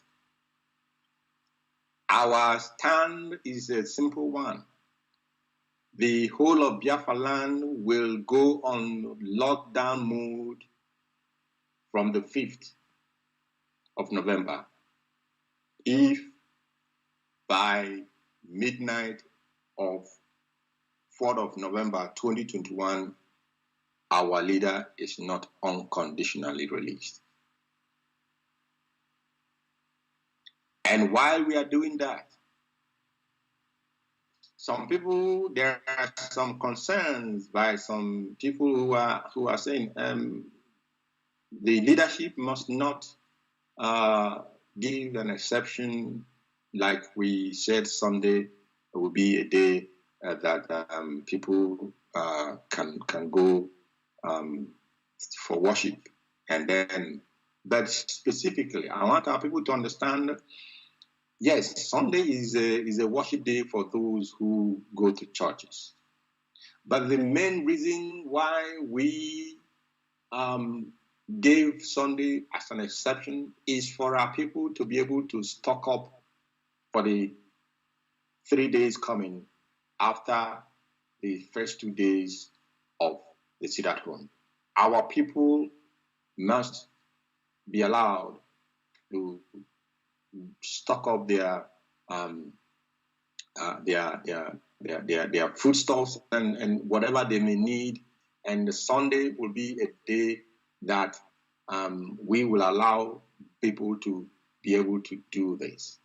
But I want to say something very, very important to people. Don't allow yourself to fall into a situation of carelessness or of not being alert. Because don't forget, the enemy is still around us. You can imagine how many thousands of personnel they brought in. Many of them are not in police barracks or army barracks or, in a group place. Some of these people are in our hotels. And talking about hotels, the hotel proprietors and owners must be aware that there are many who are part of the, executioners, part of the killing squad that the zoo have brought into our land, that many of them are lodging in your hotels. Many of them are your guests. You must, as a hotel proprietor or a hotel owner, you must be at alert and you must be watchful you must you must take note of those that you are giving accommodation in your hotel, because they may turn out to be those who will even attack your hotel when the order is given for them to do so. They have a lot of sleeping cells all over the place. But we are watching every of their move, every of their step. We are watching them. And we will be exposing all of their plans to alert the Biafran people so that they do not fall victims to these murderers and bloodsuckers. I want to make a very important announcement tonight. A very, very important announcement. And everyone must pay attention.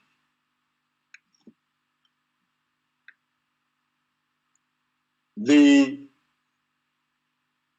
IPOB USA treasurer, in the person of Mrs. Rita Eze-Ise. Some people call her Madame Moivo as well. I don't know if she's she has but that's by the way. Mrs. Rita Eze, the IPOB USA treasurer, from tonight has been relieved of her position as IPOB USA treasurer. The account that this lady is managing for IPOB, which is the Umweri Arodi Areli account in USA, is hereby shut down. This account cannot be used anymore for any ESN fundraising. Do not put your money as if you're an IPOB family member or you're a sympathizer of IPOB, you are a Biafran, you want to support what the IPOB is doing to liberate our land. You should not put your hard-earned funds into Umu, Eri, Arodi, Areli account in USA. This account that is managed, or that from tonight, of course, it is managed by Mrs. Rita Eze. Mrs. Rita Eze herself has been relieved of her position as IPOB treasurer. Anyone dealing with her is dealing on her own, on his own. You are not dealing with IPOB anymore. And in addition to Mrs. Rita Eze,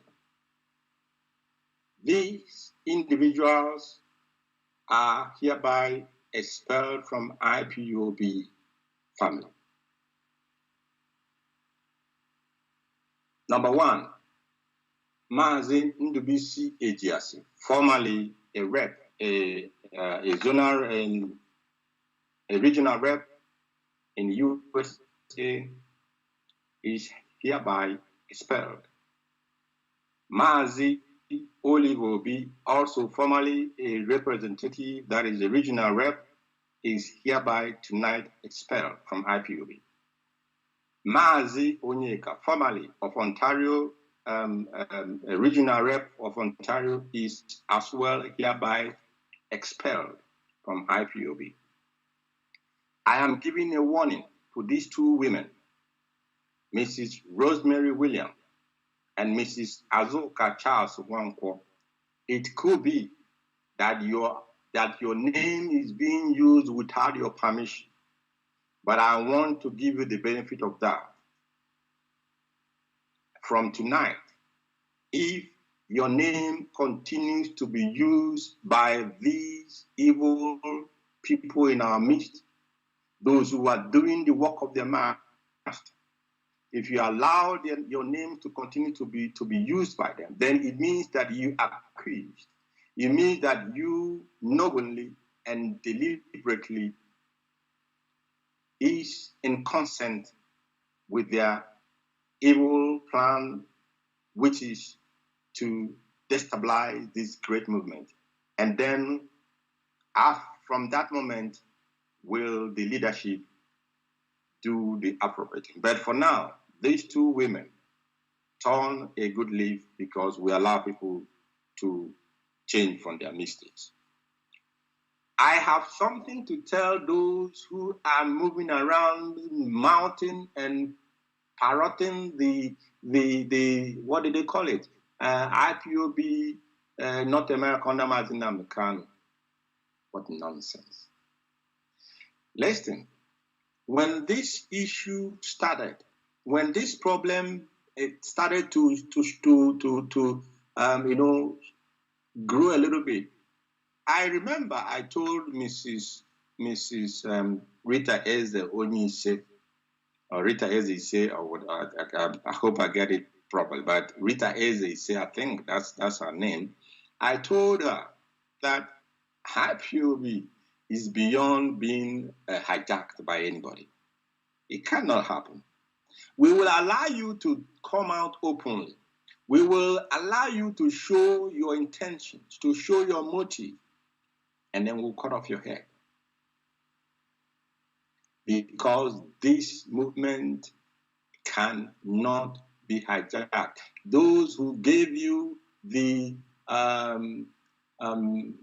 work, those who gave you the assignment to go and destabilize IPOB, while they are killing our people in our land, and you are trying to distract us with the cooked up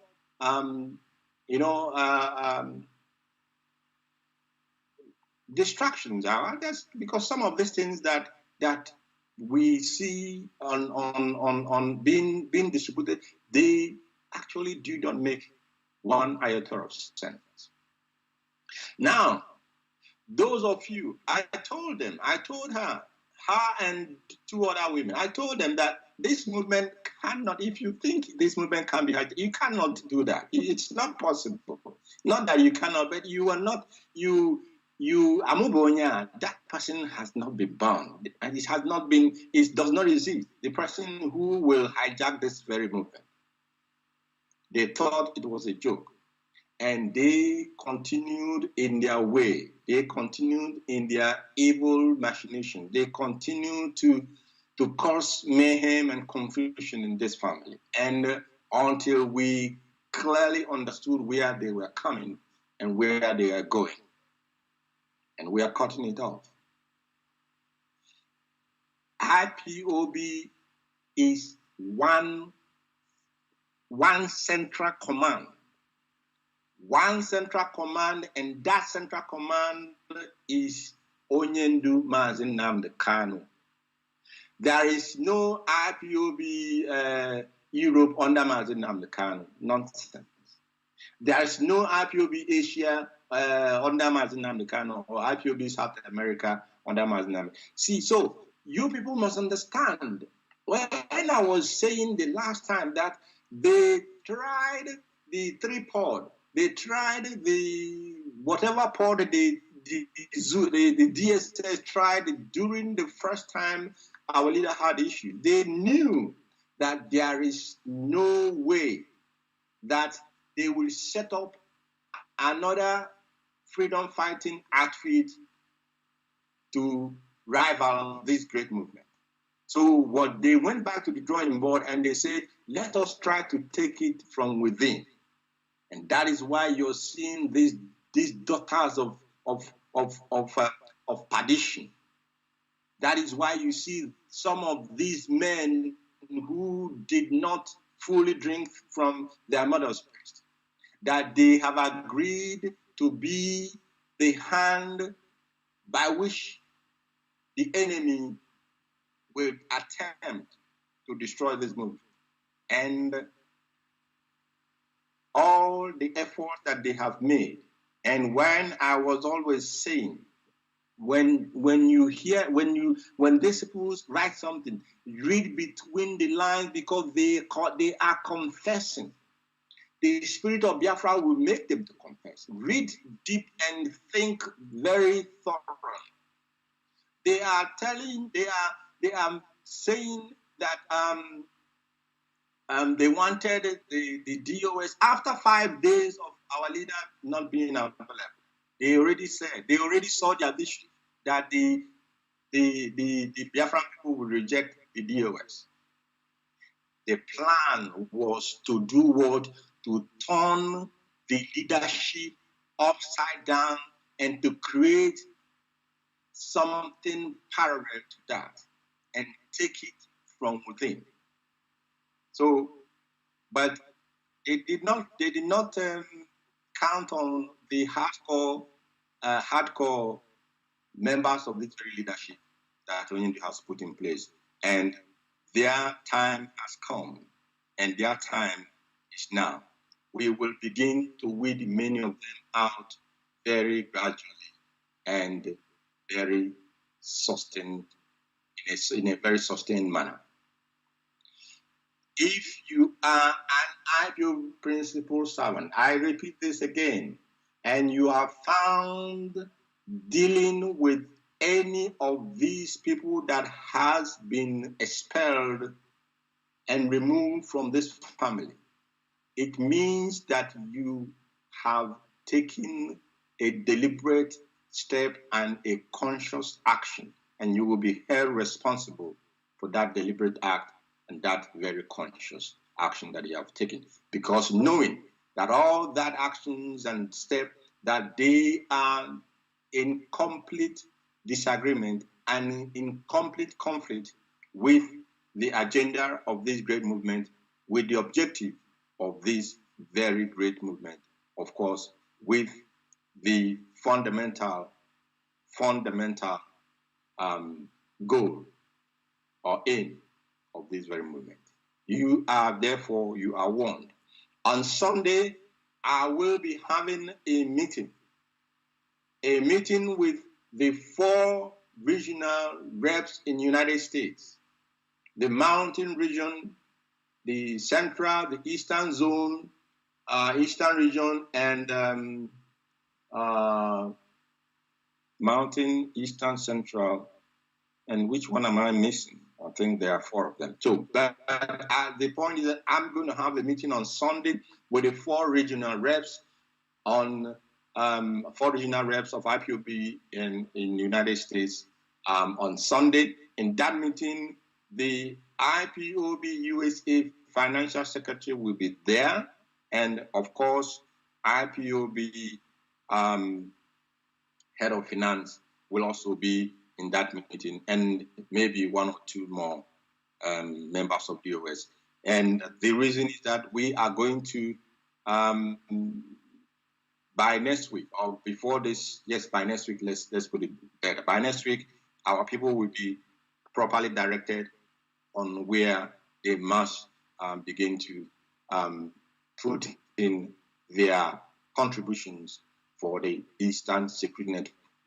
We must continue on our fundraising, and I understand that the liaison team are preparing for a fundraising on the 6th of November. The liaison team are preparing, they have scheduled a fundraising for the 6th of November.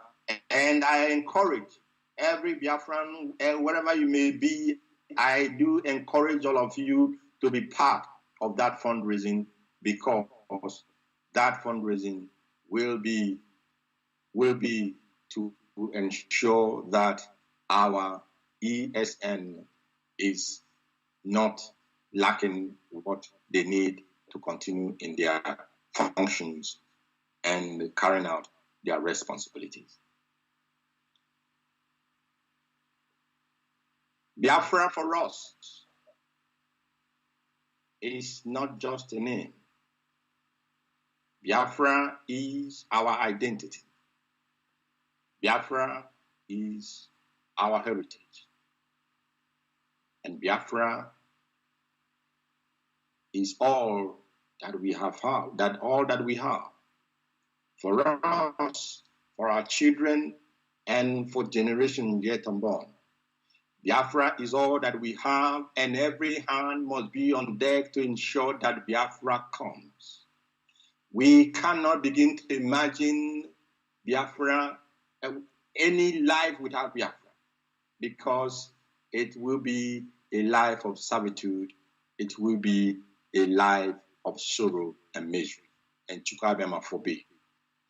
We are the children of Chukwu Okike, and Him alone, the creator of heaven and earth. Chukwu Abiyama, Him alone is Him whom we worship, and Him alone is whom we bow down to, and not to man, and not to anything that is made by man's hand. Therefore, great Biafrans, you must not fail to be your brother's keeper. As we enter the lockdown on the 5th of November, those of you whose hands are well off, you must look around and, of course, support your brother or your sister who may not be as buoyant as you are. And Chukwu Okike shall keep all of you. Chukwu Okike shall keep all of us. And Chukwu Abiyama shall bless the indigenous people of Biafra. And continue to put our leader in prayer. Yes, we have come to the end of the Psalms, but our prayer continues day and night on his behalf and on behalf of all Biafrans in Biafraland who are in a war front. We must continue to put them in prayer, and we must continue unceasingly to call down the spirits that own our land to fight this battle for us. Thank you so much for listening. And from me, from here, I want to say to you, may Chukwu Abiyama bless and be with all of you, and good evening from here. Thank you so much.